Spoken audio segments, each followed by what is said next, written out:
quand tu veux lancer une nouvelle horizontale ou une nouvelle verticale dans ton business, il y a une réflexion à appliquer pour être sûr de ne pas perdre 2-3 ans à développer un nouveau projet qui va te faire perdre de l'argent et qui va te faire perdre du temps et qui va te faire aller directement droit dans le mur. Et je vais te donner un exemple live, concret. Je suis en direct de l'île Maurice. Je disais, je suis en direct de l'île Maurice et venez avec moi, on va regarder l'exemple en live. Je vais me mettre ici. Checkez ça.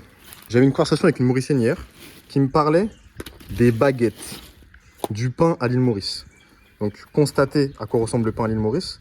L'île Maurice a de magnifiques spécialités, mais on va dire que la baguette, comparée aux Français, c'est vraiment pas la bonne spécialité. Elle me demandait, mais Julien, pourquoi tu ouvres pas des boulangeries à l'île Maurice? T'en ouvres 5, 10, 15 dans toute l'île Maurice. Ça, c'est la carte de l'île Maurice. T'en ouvres ici, sur le marché des expatriés. Tout le nord, en général, c'est les expatriés. Les Français, les Italiens. Tout le nord, c'est les expatriés. Et il y a énormément de Français. Et Dieu sait que ces Français, ils en ont marre de manger du pain comme ça. Et que ce qui leur manque, c'est vraiment la vraie baguette française. Avec du bon grain, avec de la bonne farine, avec la vraie bonne baguette française. Et ça, ils l'ont pas aujourd'hui ici. Ils ont que ça. Donc, ils veulent manger leur fromage. Ils achètent ultra cher leur fromage pour l'importer de France en île Maurice. Et à l'île Maurice. Ensuite, bon, tu as d'autres expatriés ici et là. Mais tu as aussi, par exemple, à Moka et dans plein d'autres villes, beaucoup de locaux, des Mauriciens, qui savent c'est quoi le vrai pain, parce qu'ils sont déjà partis beaucoup de fois à Paris, en France, parce qu'ils kiffent la France et Paris, mais ici, qui mangent ça depuis 40 ans, quoi. Et leur palais, bah, malheureusement, il a envie d'avoir autre chose. Ce serait une fausse bonne idée de lancer ça à l'île Maurice. Quand cette Mauricienne m'a dit ça, j'aurais pu me dire, ok, c'est bon. Je déploie ça en peut-être 1 an, 2 ans, et je lance plein de boulangeries, et j'aurais pu lancer ça. Mais j'ai appliqué une réflexion qui va peut-être toi aussi te sauver, et qui sauverait d'ailleurs 98% des startups qui échouent uniquement parce qu'ils lancent un mauvais produit ou qu'ils lancent quelque chose qui était évitable, et je voulais lancer. La réflexion, elle est simple. Quand cette Mauricienne m'a dit, oui, mais il n'y a pas de boulangerie ici. Oui, mais Julien, il n'y a pas de boulangerie ici. Tout le monde rêverait d'avoir du pain. Les expatriés français, ça leur manque. Les Mauriciens, les locaux, ils ont envie de ce pain-là. Ils vont à PU. C'est que je me suis juste dit, ok, là, il y a 0 boulangerie à l'île Maurice française, avec du pain incroyable, des croissants, des pains au chocolat, etc. Pourquoi? Est-ce que d'autres entrepreneurs français ont essayé de lancer ça par le passé et s'ils n'ont pas réussi, pourquoi?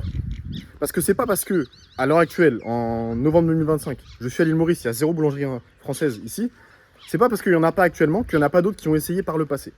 Donc je suis allé parler à d'autres entrepreneurs, je suis allé parler à des Mauriciens locaux, je suis allé parler à des Mauriciens expatriés. Et j'ai fait une mini-étude de marché en 2-3 jours, en 48 heures, 72 heures. Et j'en suis venu juste à la conclusion qu'en fait, il y a déjà beaucoup d'entrepreneurs français qui avaient tenté l'aventure, mais qui n'ont pas réussi pour une raison bien précise, le climat.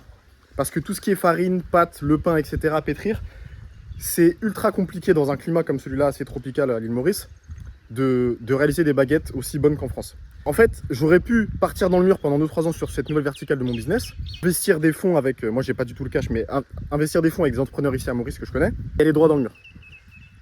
Et là où je veux faire le lien avec toi, c'est que business physique, on s'en fout. Si tu as un business en ligne ou un business physique, peu importe.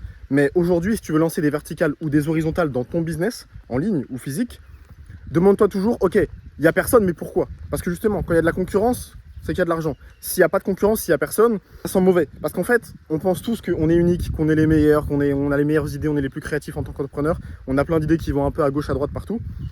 Mais en réalité, il y a plein d'autres personnes qui ont déjà eu l'idée. Bien évidemment que des baguettes à l'île Maurice, quand on connaît la qualité du pain ici, c'est évident, tout le monde aurait faim.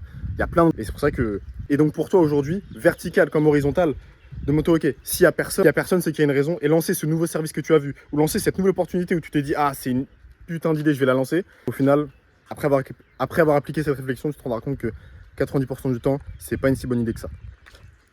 Après, pour nuancer le propos, parce que c'est pas dichotomique, c'est pas noir ou blanc, bien sûr qu'il y a des nouvelles opportunités, qu'on peut lancer de nouvelles choses en tant qu'entrepreneur et créer de nouvelles choses. C'est quelque chose qui... Mais c'est quelque chose qui reste rare parce que le monde des idées, quasiment toutes les idées ont été lessivées et c'est surtout l'exécution qui manque. Mais voilà, prendre en compte ce contexte-là m'a permis d'éviter beaucoup de pertes d'argent et de temps.